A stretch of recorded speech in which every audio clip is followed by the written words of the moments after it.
అద్భుతమైనటువంటి లేఖన భాగంలో ఉన్నటువంటి ఆ సంఘటన ఏంటంటే, యేసు ప్రభు దగ్గరికి కొంతమంది చిన్నపిల్లలను తీసుకొని వచ్చాడు. ఎందుకంటే ఆయన వాళ్ళ తల మీద చేతులు పెట్టి వాళ్ళని ప్రార్థన చేసి వాళ్ళందరినీ దీవించాలని, ఆశీర్వదించాలని తీసుకొచ్చారు. తీసుకొస్తే అక్కడ ఉన్నటువంటి శిష్యులు ఏం చేశారంటే వెంటనే వాళ్ళని అడ్డుకున్నారు. యేసుప్రభు దగ్గరికి పిల్లల్ని తీసుకొని వస్తుంటే వాళ్ళందరూ కలిసి అడ్డుకున్నారు. అడ్డుకున్నప్పుడు యేసుప్రభు వాళ్ళందరినీ గద్దించి వాళ్ళని తీసుకురమ్మని దగ్గరకు తీసుకురాగానే కౌగలించుకున్నారట వాళ్ళని, పిల్లలందరినీ కౌగలించుకొని వాళ్ళందరినీ కౌగలించుకోవడం అయిపోయిన తర్వాత ఆయన చెప్పినటువంటి ఒక అద్భుతమైనటువంటి పదాన్ని నేను మీ మధ్యలో జ్ఞాపకం చేస్తే ఇప్పుడు నేను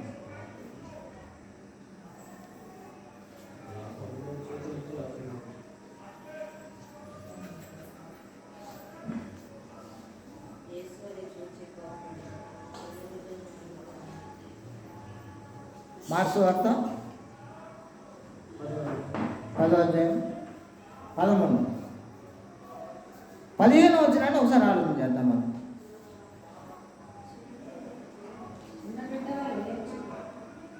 14 కొడుచుంది, 14, 15 2 వచనాలు చూద్దాం మనం. యేసు అది చూసి కోపపడి చిన్న బిడ్డలను నా యొద్దకు రానియుడి, వాటిని ఆటంకపరచవద్దు, దేవుని రాజ్యము ఇలాంటి వారిదే. చిన్న బిడ్డల వలె దేవుని రాజ్యమును అంగీకరింపని వాడు అందులో ఎంత మాత్రమూ ప్రవేశించడని నేను మీతో నిశ్చయంగా చెప్తున్నానని యేసుప్రభు చెప్పినటువంటి మాట. చిన్న బిడ్డలది దేవుని రాజ్యం అని చెప్పారా, చిన్న బిడ్డ లాంటి వాళ్ళది దేవుని రాజ్యం అని చెప్పారు? ఆలోచన జరుపుకున్నాం. ఒకవేళ చిన్న బిడ్డలదే దేవుని రాజ్యం అయితే పెరిగి పెద్దగానాక మనం అందరం దేవుని రాజ్యానికి రావాల్సిన అవసరం ఏం లేదు, దేవునితో మనకు అసలు సంబంధమే ఉంది. కానీ ఇక్కడ వాక్య భాగంలో యేసుప్రభు ఏం చెప్తున్నారంటే చాలా క్లారిటీగా చెప్తున్నారు. ఏం చెప్తున్నారంటే చిన్నపిల్లలు లాంటి వాళ్ళదే దేవుని రాజ్యం. నేను ఒకసారి దావిస్తాను రాజ్యం. దేవుని రాజ్యం అంటే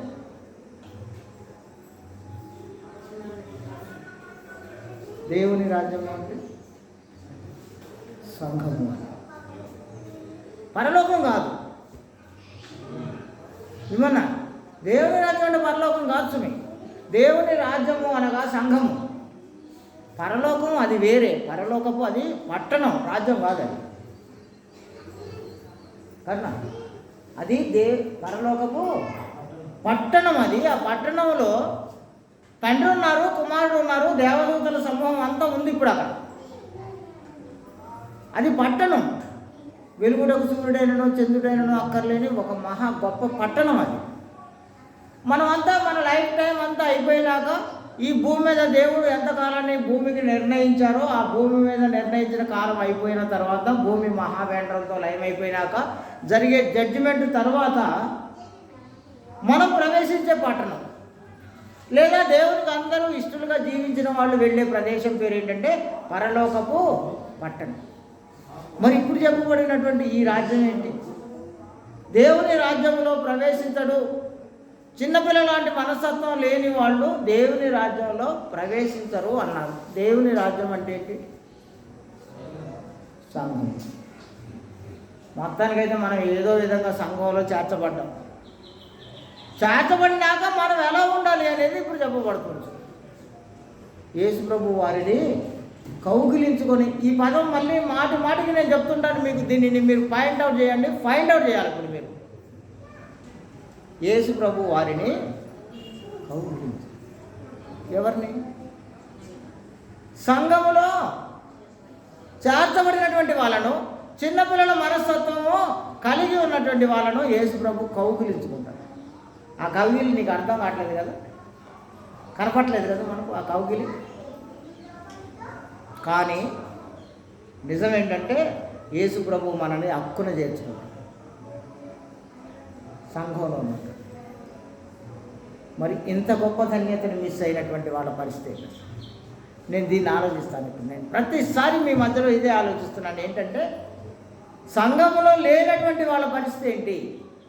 సంఘంలో ఉన్నానని అనుకుంటూ కూడా బయటనే ఉండే వాళ్ళ పరిస్థితి ఏంటి? యేసుప్రభు కౌగిలి మిస్ అయినటువంటి వాళ్ళని గురించి ఆలోచిస్తున్నాను. యేసుప్రభు ప్రేమ మిస్ అయిపోయినటువంటి వాళ్ళని గురించి ఆలోచిస్తున్నాను. అది కోల్పోయి ఆ అర్హత ఉన్నప్పటికీ దాన్ని సాధించలేక వాళ్ళ తెలివి తక్కువతనంతో బయట ఉండి మిస్ అయిపోతున్నటువంటి వాటి గురించి ఆలోచిస్తున్నాను. నాకేం కాదు సుమి, మీరు రావడం వల్ల నాకు ఏం కిరీటం రాదు. అసలు మీరందరూ ప్రార్థనకి రావడం వల్ల నాకు వచ్చే కిరీటం ఏమి లేదు. ఒకవేళ మీరు ప్రార్థన రాకపోవడం వల్ల నాకు వచ్చిన నష్టం కూడా ఏమి లేదు అసలు. కానీ ప్రార్థనకు వచ్చే వాళ్ళందరికీ చెప్పబడే ఒక గొప్ప సత్యం ఏంటంటే, మీరు యేసు ప్రభువు చేత కౌగిలించబడతారు. యేసు ప్రభువు మిమ్మల్ని హక్కున చేర్చుకుంటారు. ఎవరిని? దేవుని రాజ్యములో అనగా సంఘములో ఉన్నవారిని. మరి ఈ ధన్యత మనం మిస్ అయిపోయినట్లే.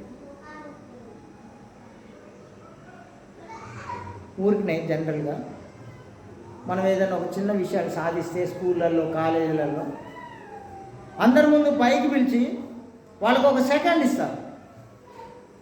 దీన్ని ఇంటికి వచ్చి మురుసుకొని ఈ మెమరీస్ అన్నింటినీ ఉంచుకొని ఎంతకాలం సంతోషిస్తామంటే మనం చాలా కాలం సంతోషిస్తాం. ఎందుకు? కేవలం మనం ఏదో చేసామని మనకి ఇచ్చినటువంటి అప్రిషియేషన్ బట్టి, మనకి ఇచ్చినటువంటి ఒక చిన్న సెకండ్ని బట్టి షేక్ హ్యాండ్ అంటారు. మరి ఇప్పుడు యేసు ప్రభువు చేత కౌగిలించబడి యేసు ప్రభు కౌగిలిలో ఇమిడిపోయి హక్కున ఆయన చేర్చుకుంటే ఆయన హృదయానికి దగ్గరగా హత్తుకునే ఒక గొప్ప ధన్యతని మనం మిస్ అయితే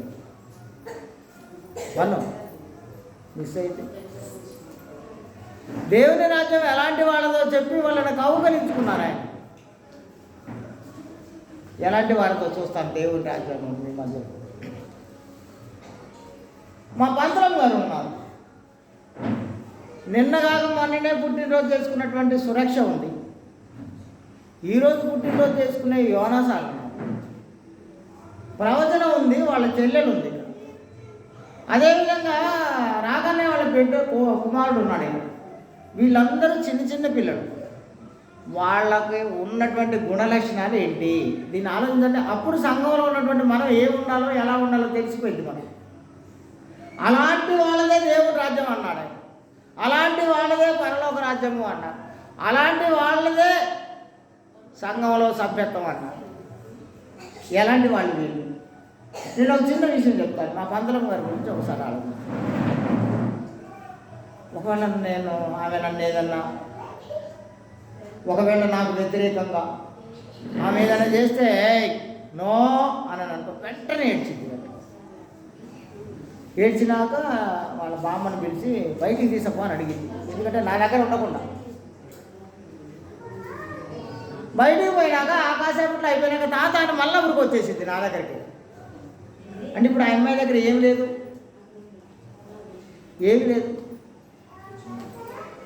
చిన్నపిల్లల మనస్తత్వం ఆలోచిస్తున్నాను. ప్రవచనం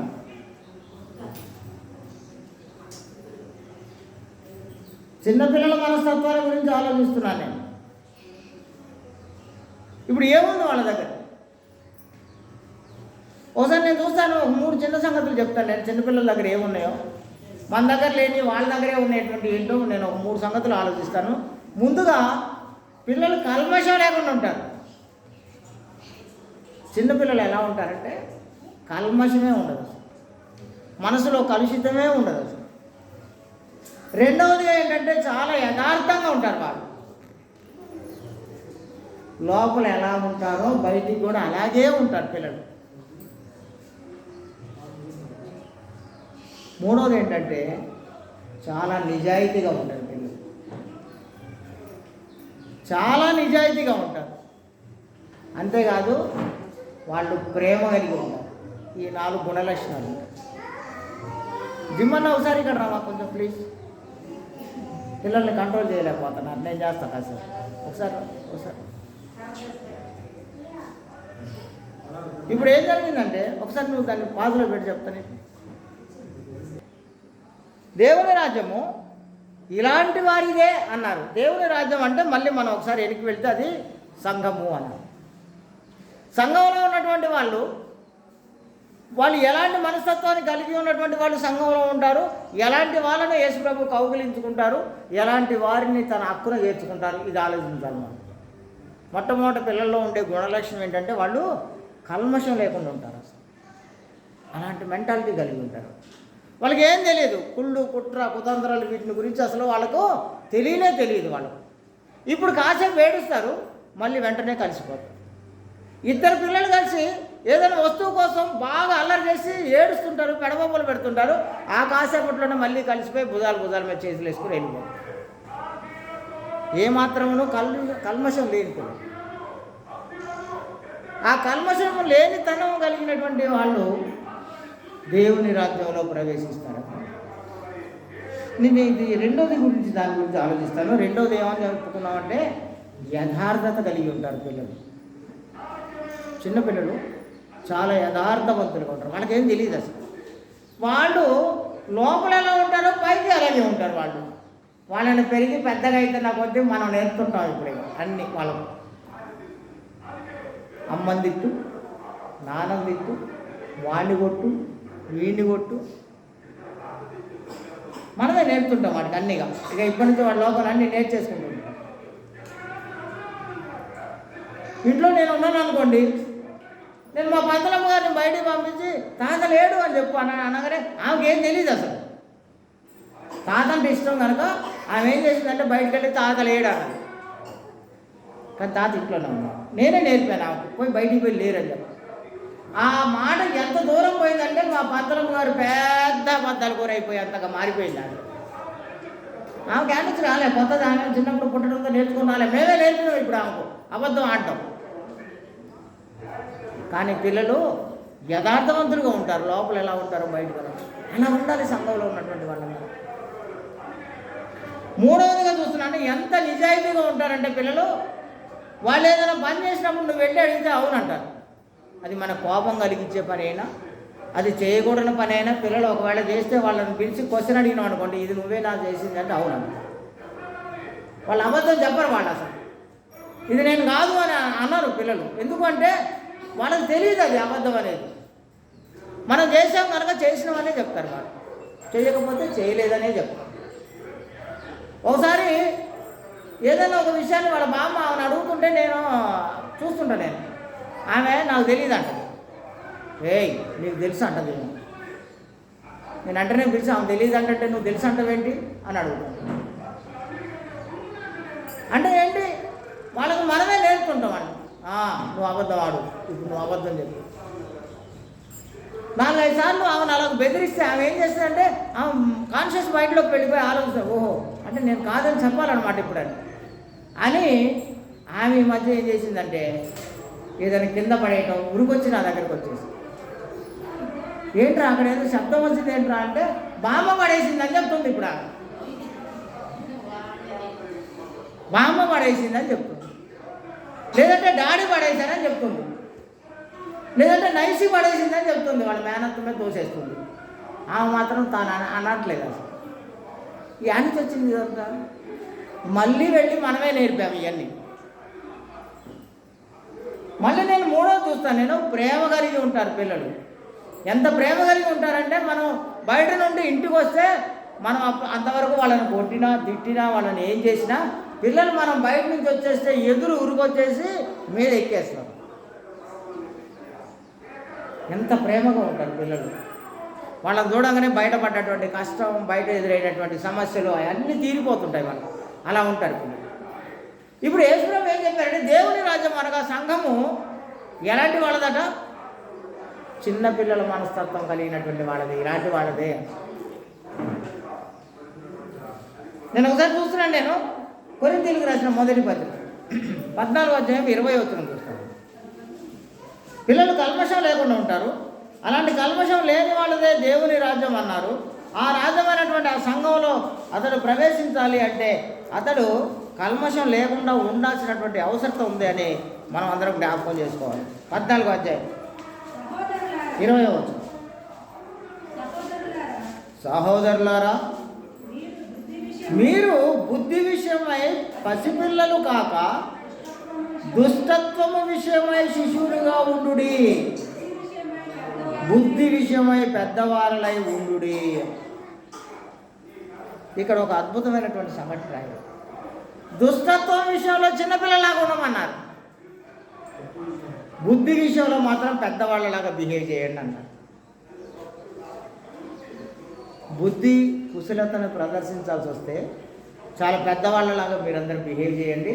దుష్టత్వము, కల్మషము, దుష్టత్వము, చెడుతనము ఇలాంటి విషయాలు వస్తే చిన్నపిల్లలాగా మీరు ప్రవర్తించండి అని చెప్తున్నారు. నేను మళ్ళీ చెప్తున్నాను మీకు, మళ్ళీ చెప్తున్నాను. శిలువ మీద 3 మేకుల మీద ఆయనను వేలాడదీశారు. అలా వేలాడదీయడానికి ముందు ఏం జరిగిందంటే ఆయన తల మీద కిరీటం పెట్టారు, ముండ్ల కిరీటం పెట్టి. ముండ్ల కిరీటం పెట్టడమే కాకుండా కొరడాతో కొట్టారు, పిడిగుద్దులు గుద్దారు, ముఖం మీద ఉమ్మి వేశారు. ఆయనను తీసుకెళ్ళి సిలువ వేసి 6 గంటలు సిలువ మీద వేలాడదీస్తే ఆయన ఏమన్నారో తెలుసా? అసలు వీళ్ళు ఏం చేస్తున్నారో వీళ్ళకి తెలియదు, వీళ్ళని క్షమించేయన్నారు. చంపేస్తున్నారు. మామూలుగా ఏదో హింసించి జైల్లో వేసి తర్వాత కొద్ది రోజుల తర్వాత విడిపించి పంపించేయడం కాదు, ఇది ఏకంగా ప్రాణం తీసేస్తుంది. అందుకే క్రీస్తు యేసును పోలి నడవాలి మనం. ఆయన మనకు ఒక మాదిరి అడుగుజాడలు ఇచ్చిపోయారు, అలా నడవాలని చెప్పారు సంఘంలో ఉన్న వాళ్ళందరూ. కల్మషం కానీ, కుళ్ళు కానీ, కుట్ర కుతంత్రాలకు మనం తావు లేకుండా పసిపిల్లల్లాగా మనం ఉండాలని చెప్పారు. నేను నిన్న సుధాకర్ సార్తో వాళ్ళ సురక్ష పుట్టినరోజు నాడు పెద్ద ప్రతివాదం చేసి మొత్తాన్ని గెలిచిన నేనే. ఆయన నా మీద ఒక నేరం పట్టుకొస్తే ఆయన మీద పెద్దగా అరిసి గెలిచిన నేనే. సరే అదంతా ఇక్కడ అనవసరం, కానీ ఒక సందర్భం చెప్తున్నా. సందర్భం వచ్చింది కనుక సుధాకర్ కరుణ ఉన్నారు కనుక వాళ్ళకి అర్థమైందని చెప్తున్నాను నేను. మనం చిన్నపిల్లల మనస్తత్వాన్ని కలిగి ఉండటం మాత్రమే మనం చేయాల్సినటువంటి అవసరం. వాడు మన మీద అలా చేస్తే, మనం ఇంకొకలాగా చేస్తే, వాడు ఒకలాగా చేస్తే మనం ఇంకొకలాగా వాడికి ఇంకొంచెం ఎక్కువగా చేస్తే, అప్పుడు మనకి సంఘంలో ఉన్న మనకి లోకంలో ఉన్నటువంటి వాళ్లకు తేడా ఏంటి అసలు తేడా? వాడు నరకానికి పోయా, మనం కూడా వాటితో కలిసి. మరి పరలోకం కదా మనం అందరం వెళ్ళవలసింది. పరలోకపు పట్టణంలో ఆ వెలుగుటకు సూర్యుడైనను చంద్రుడైనను అక్కర్లేని ఆ మహా గొప్ప పట్టణంలో కదా మనం అందరం జీవించాల్సింది. అది మానేసి మనమందరము మన ఇష్టానుసారంగా వాడు అలాగే జీవించాడు, వాడితో పాటు మనము ఇలాగే జీవిద్దామని మనం అనుకుంటే, రెండోది చూస్తున్నాను నేను. పేతురు గారు రాసిన మొదటి పత్రిక 2వ అధ్యాయం మొదటి 3 వచనాలు చూస్తున్నాను.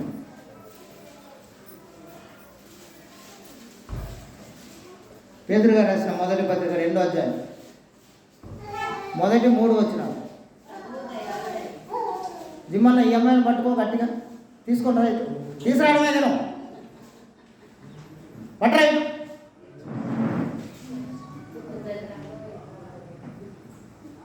2వ అధ్యాయం మొదటి 3 వచనం. ప్రభువు దయాళుడని మీరు రుచి చూసి ఉన్న ఎడల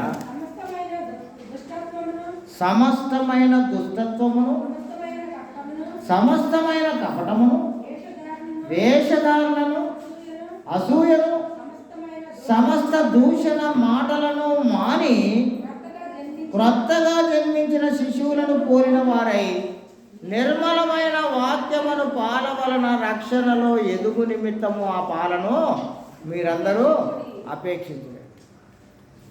సమస్తమైన కల్మషము, సమస్తమైనటువంటి దుష్టత్వము అన్నీ మీరు మానేయండి, వాక్యం అనే పాలు తాగండి అన్నారు ఆయన. అప్పుడు అక్కడ ఉన్నటువంటి వాళ్ళు, ఇప్పుడు మనం బాగా పెద్దగా అయిపోయినాం, ఒక్కొక్కళ్ళు సంఘంలో 20 ఏళ్ళు 30 ఏళ్ళ అనుభవం ఉంది. బ్యాప్టిజం పొంది మా రత్తం లాంటి వాళ్ళు, నా లాంటి వాళ్ళు, లేకుంటే ఇదంతా ఒక 20-25 సంవత్సరాల బ్యాప్టిజం తీసుకుని సంఘంలో ప్రవేశించిన చరిత్ర మనకు. ఇప్పుడు కొత్తగా నిన్న మేము కోటికి బ్యాప్టిజం ఇచ్చాం, మన యోహన్ సార్ వాళ్ళ అబ్బాయి నిన్న ఇచ్చాం మేము బ్యాప్టిజం. ఇప్పుడు కొత్తగా ప్రవేశపెట్టబడిన వారు కాదు, సీనియర్లుగా ఉన్నటువంటి వాళ్ళని గురించి మాట్లాడుతున్నాడు ఆయన. సమస్తమైనటువంటి కల్మషమును, సమస్తమైన దుష్టత్వాన్ని మీరు మానేయండి. క్రొత్తగా జన్మించినటువంటి శిశువులను పోలి మీరందరూ ఉన్నారు. క్రొత్తగా జన్మించిన శిశువులు ఎలా ఉంటారు? అన్యము పుణ్యము తెలియని పిల్లలు.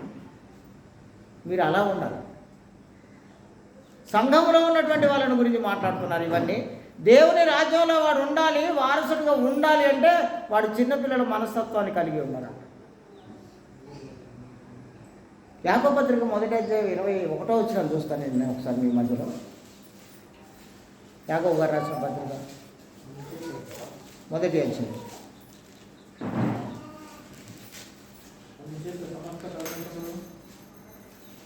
అందుచేత సమస్త కల్మషమును విర్రవీగుతున్న దుష్టత్వమును మాని లోపల నాటబడి మీ ఆత్మలను రక్షించుటకు శక్తిగల వాక్యమును సాత్వికముతో మీరు అంగీకరించండి.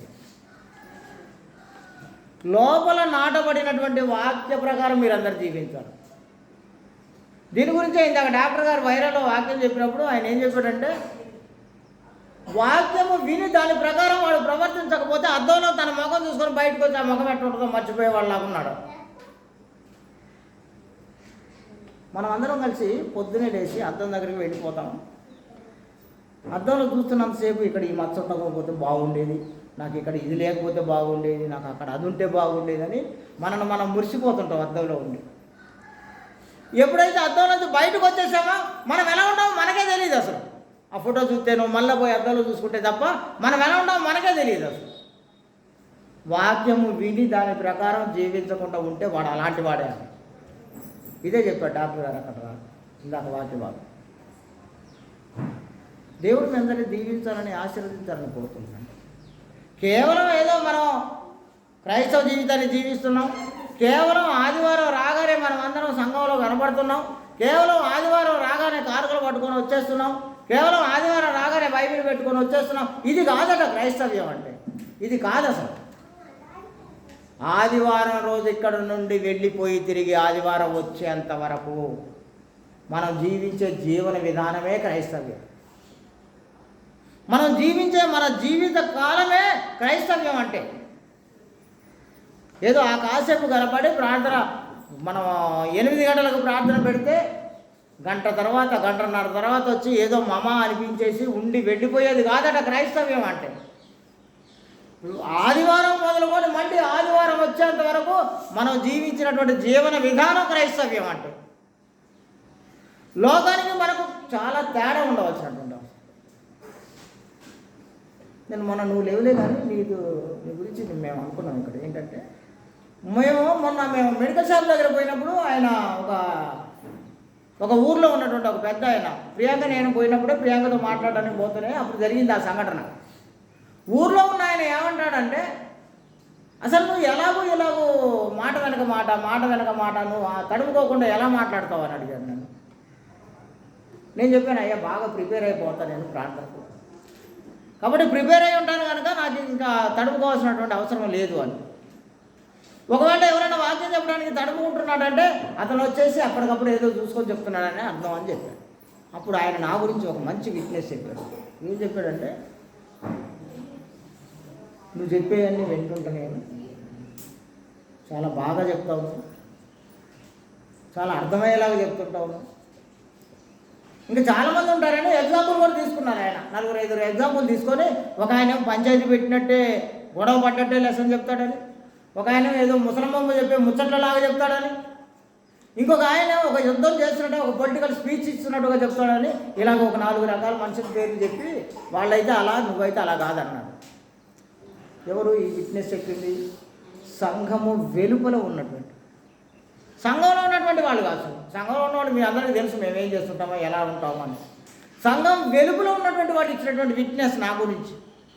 అప్పుడు నేను వెంటనే ప్రియాంకతో ఏం చెప్పానంటే, అరే మనకు తెలియకుండానే మనకు చాలామంది ఫాలోవర్స్ ఉన్నారు రా ఊర్లో అన్న. అంతేనా? చాలామంది ఉన్నారు మనకు ఊర్లో తెలియని ఫాలోవర్స్. ఈ వీళ్ళందరినీ మనం ఎలా సాధించామంటే, మనం జీవిస్తున్నటువంటి మన జీవన విధానం, మనం జీవిస్తున్నటువంటి మన లైఫ్ స్టైల్ ఎలా ఉందంటే, మనం దేవునికి అనుకూలంగా జీవించడం. అలా మనం జీవించడం వల్ల ఏం జరిగిందంటే దేవునికి మహిమ కలిగింది. ఆ తర్వాత ప్రియాంక నాకు మళ్ళీ వేరే విషయం ఏం చెప్పిందంటే, లాజరయ్య గారి గురించి కూడా చాలా గొప్ప విట్నెస్ చెప్పాడట ఆయన. వాళ్ళ ఆవిడ కూడా బయట మంచం గుంజుకొని వచ్చి వేసుకుంటుందట. ఏంటంటే ఆయన్ని ఫాలో చేసింది వాళ్ళ ఆవిడేనంట, వాళ్ళ అమ్మగారు, వాళ్ళ మమ్మీ అట. ఆయన్ని ఫాలో చేసిన ఆ అన్యుణ్ణి ఫాలో చేసింది వాళ్ళ మమ్మీ అట. వాళ్ళ మమ్మీని ఫాలో చేసింది లాజరయ్య గారు అట. ఇది ఎంత గొప్ప సంగతి అసలు! ఇది ఎంత గొప్ప సంగతి! లాజరయ్య గారు పద్యాలు పాడుతూ వాక్యం చెప్తుంటే ఆవిడ వాళ్ళ అమ్మగారు మంచం తీసుకొచ్చి బయట వేసుకొని బయట వింటూ చెప్తుందంట వాళ్ళ అబ్బాయికి. ఏం చెప్తుందంటే, చాలా అద్భుతమైనటువంటి సేవకుడిన, ఆయన ఏదైనా చెప్తే పూర్తి స్థాయిలో అర్థమయ్యే విధంగా పాటలు పాడుతూ చెప్తాడు. మీ అందరికీ నేను ఈ సంగతులు, ఈ ఎగ్జాంపుల్స్ అన్నీ ఎందుకు పట్టుకొస్తుంటానంటే, మనం అలాగ జీవించబద్ధమై ఉన్నామని. మనం జీవిస్తున్నటువంటి మన జీవన విధానమే ఎదుటివాడికి మాదిరిగా ఉండాలి. వాడు 4 తిట్లు తిడితే నేను 5 తిట్లు తిడితే వాడికి నాకు తేడా ఏముంది అసలు? ఏముంది? వాడు నాతో కోపం వచ్చి మాట్లాడకపోతే నేను తిరిగి వాడితో నేను మాట్లాడకపోతే ఇంకా తేడా ఏముంది వాడికి నాకు? ఒకవేళ నా మీద ఏదన్నా వాడు దుష్టత్వం చేసి నా మీద అబద్ధముగా చెడ్డ మాటలు పలికితే ఇంకా నేను కూడా వెళ్ళి వాడితో ఉన్నటువంటిది వాడైనా వాళ్ళ నాన్నగారిని, వాళ్ళ తాతగారిని, వాళ్ళ అమ్మమ్మను ఇలా వంశాల చరిత్ర తీసి వాళ్ళని కూడా బ్లేమ్ చేస్తే వాళ్ళకి నాకు తేడా ఏముంది? నాకు అంటే నేనెవరు మరి? ఇప్పుడు నేను దేవుని సేవకుని. మీరందరూ ఎవరు? దేవుని పిల్లలు. మీరందరూ దేవుని గుణలక్షణాలను కలిగి జీవించబద్దులై ఉన్నారంట. ఇది సంఘం అంటే ఇంత విలువైనది అనే సంగతి ఎవరికి తెలియదు. సంఘం అంటే ఏదో 4 కులం పేర్లు ఉన్నోళ్ళు, 4 ఇంటి పేర్లు ఉన్నోళ్ళు అందరూ ఒకసారి చేరి ఏదో 4 రూపాయలు తయారు చేసుకోవడానికి, నలుగురిలో గుర్తింపు పొందడానికి మాత్రమే సంఘం అనుకుంటుంటారు. అంతా కాదు. సంఘము దగ్గరే మొట్టమొదటి తీర్పు మొదలవుతుందనే సంగతిని తెలుసుకోవాలి మీరందరూ. మొట్టమొదటి తీర్పు సంఘంలోనే మొదలైద్ది. అది ఈ దేవుని ఇంటిలోనే మొదలైంది. ఈ సంఘానికి అంత ప్రశస్తమైనటువంటి ప్రాముఖ్యమైనటువంటి సంఘటన ఉంది. సంఘం అనగా ఇది యేసుక్రీస్తు యొక్క శరీరం. దీనికి శిరస్సు యేసుక్రీస్తే, దీనికి శిరస్సు క్రీస్తు. ఇది నోయ్ గారి సంఘం అనుకుంటారు కదా, సాక్షి. ఇలా అనుకుంటారనే నేనేం చేశానంటే, నా తర్వాత కూడా ఇదంతా ఆగకుండా ఉండాలని నా తర్వాత సత్యానందమయ్య గారిని చూసుకున్నాను. నేను సత్యానందమయ్య గారికి హెల్ప్గా, మా అందరికి హెల్ప్ ఉండాలని మేము జింబాలను చూసుకున్నాం. జింబాలను కూడా చూసుకున్నాక ఇంకా కొంచెం ముందుకు బలంగా వెళ్ళి ఇది ఎక్కడ ఆగకుండా ఉండాలని ఇప్పుడు దావీద్ సార్ని కూడా చూసుకున్నాం. రాబోయే రోజుల్లో ఇంకెవరిని చూసుకుంటాము? బన్నుని చూసుకోవచ్చు, సుధాకర్ సార్ని చూసుకోవచ్చు. ఎందుకు ఇవన్నీ అంటే, ఇది నా ఒక్కడితో ఆగిపోయేది కాదు. సంఘం అంటే నోవాగారిది కాదు సుమి, సంఘము క్రీస్తుది. ఈ సంఘంలో ఉన్నవాడికే రక్షణ. ఈ సంఘంలో ఉన్నవాడందరూ క్రీస్తుని పోలి నడిచేవారిగా ఉండాలని కోరుకున్నారు ఆయన. అందుకే అది కళంకమైనను, ముడత అయినను, అట్టిది మరి ఏదైనాను లేక పరిశుద్ధమైనది గాను, నిర్దోషమైనది గాను, మహిమ గలది గాను ఆయన దానిని తన ఎదుట నిలవబెట్టుకొనుటకై దానికోసం తను తాను దాని కొరకు తను తాను అప్పగించుకున్నారట. దేని కొరకు? సంఘము కొరకు. మరి మనం సంఘంలో సభ్యులుగా ఉండకపోయినట్లయితే, ఆ సంఘంలో ఉన్నటువంటి సభ్యులందరూ పసిపిల్లల వాళ్ళే ఉండకపోయినట్లయితే, ఆ సంఘంలో ఉన్నటువంటి ప్రజలందరూ చిన్నపిల్లలను పోలిన వారై, చిన్నపిల్లల మనస్తత్వం కలిగిన వారై ఉండకపోతే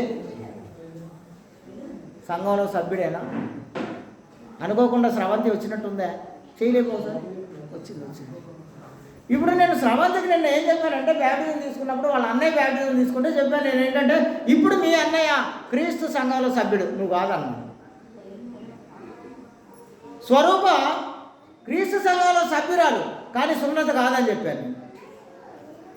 ఎందుకు? వాళ్ళు బ్యాప్టిజం తీసుకోలేదు కనుక, సంఘంలో సభ్యుడిగా ఎంచబడలేదు కనుక వాళ్ళు సభ్యులు కాదు. అసలు కేవలం విశ్వాసులు మాత్రమే. ఎంతకాలం ప్రార్థనకు రా, వాడు బ్యాప్టిజం తీసుకోకపోతే వాడు సంఘంలో సభ్యుడే కాదు, అసలు క్రీస్తు సంఘ సభ్యుడే కాదు, సభ్యురాలే కాదు.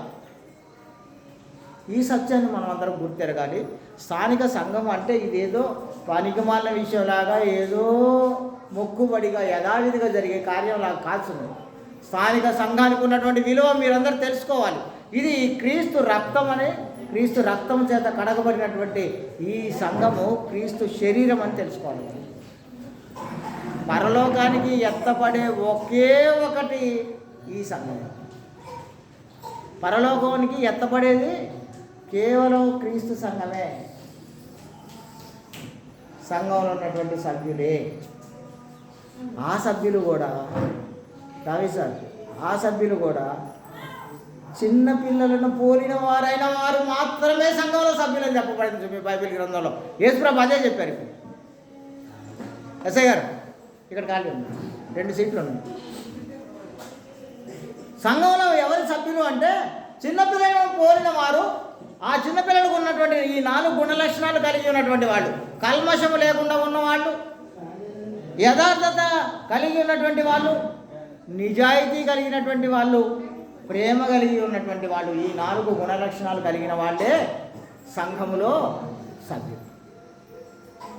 దేవుడు వీరిని మాత్రమే తన రాజ్యంలో వారసులుగా హక్కుదారులుగా ఉంది. వీళ్ళకు మాత్రమే దేవుడు తనుండే ఒక పరిశుద్ధ పట్టణం ఉన్నది. ఆ పట్టణంలో వాళ్ళకు మాత్రమే స్థానాన్ని కల్పిస్తారు. మిగతా వాళ్ళందరూ నేను అదే చెప్తాను. నేను మీతో అందరికీ అదే చెప్పాను. నేను ఒక చిన్న సంఘటన ఎదురైనప్పుడు చెప్పాను, నేను దేవుని బిడ్డను అన్నాను. నేను మేము కాదా అంటాడు. నువ్వు దేవుని బిడ్డవు కాదు, నువ్వు సైతాన్ బిడ్డవు అన్నాను. నేను నువ్వు అపవాది బిడ్డవే అన్నాను. నేను నాకు చాలా ధైర్యం సుమి అలాంటి వాళ్ళని ఎదుర్కోవడంలో. ఏం చేయగలరు నన్ను? ఇంకా ఏం చేయగలరు కొత్తగా నన్ను? వాళ్ళు ఏం చేయగలరు చేసేసారు, అయిపోయింది. ఇప్పుడు కొత్తగా మళ్ళీ ఏం చేయగలరు నన్ను? ధైర్యంగా. అందుకే నేను వాళ్ళతో అందరు కలిసి పోరాటం నాది ఎంత ధైర్యంగా. ఏంటంటే నువ్వెలా దేవుని బిడ్డవు అవుతావు?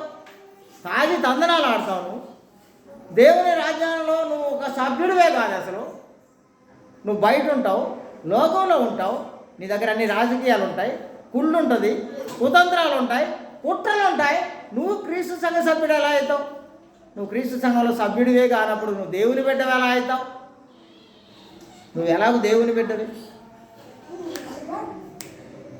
నువ్వు ఎలాగూ దేవుని బిడ్డవి. దేవుని బిడ్డలు ఎలా ఉండాలని, దేవుని రాజ్యంలో ఎలా ప్రవేశిస్తారని చెప్పారంటే, ఎలాంటి వారు ఉంటారు దేవుని రాజ్యంలో అంటే చిన్నపిల్లల మనస్తత్వం కలిగినటువంటి వాళ్ళు. చిన్నపిల్లలకు ఉండే మనస్తత్వం ఏంటంటే యథార్థంగా ఉంటారు వాళ్ళు, నిజాయితీగా ఉంటారు, ప్రేమ కలిగి ఉంటారు, ఎలాంటి కల్మషం లేకుండా ఉంటారు. ఇలా ఉండాలి స్థానిక సంఘంలో ఉన్నటువంటి సభ్యులందరూ. దేవుడి మీ అందరినీ దీవించి ఆశీర్వదించుకుందాం. ఈరోజు మంచి క్రౌడే ఉంది. యోనా సార్ బర్త్డే అని అందరూ వచ్చారో ఏమో. వాళ్ళ నాన్నగారు కూడా వస్తారట చిన్నగా క్లాస్లో. ఆయన మీ అందరికీ ఇదే విషయం చెప్తున్నాను నేను. మనం కేవలం వచ్చామా, 4 మాటలు విన్నామా, 4 రూపాయలు ఇచ్చామా, వెళ్ళిపోయామా, వారం తర్వాత మళ్ళీ వచ్చామా, మళ్ళీ విన్నామా, మళ్ళీ 4 రూపాయలు ఇచ్చామా, మళ్ళీ వెళ్ళిపోయామా? ఇది క్రైస్తవ జీవితం కానే కాదు. మీరందరూ ఒక ఆదివారానికి ఇంకొక ఆదివారానికి మధ్యలో మీరు జీవించిన జీవన విధానం ద్వారా దేవునికి మహిమ కలిగితే చాలు. మీరు క్రైస్తవులు. మీరు జీవించినటువంటి మీ మనసులో మీరు జీవించిన జీవన విధానాన్ని మీరు లోకానికి తెలియజేసి లోకం ద్వారా మీరు మెప్పు పొందగలిగితే, లోకం ద్వారా మీ దేవునికి మహిమ కలిగితే, లోకం ద్వారా మన దేవునికి మహిమ కలిగితే, అప్పుడు మాత్రమే మనం అందరం క్రైస్తవులు, ధన్యులం.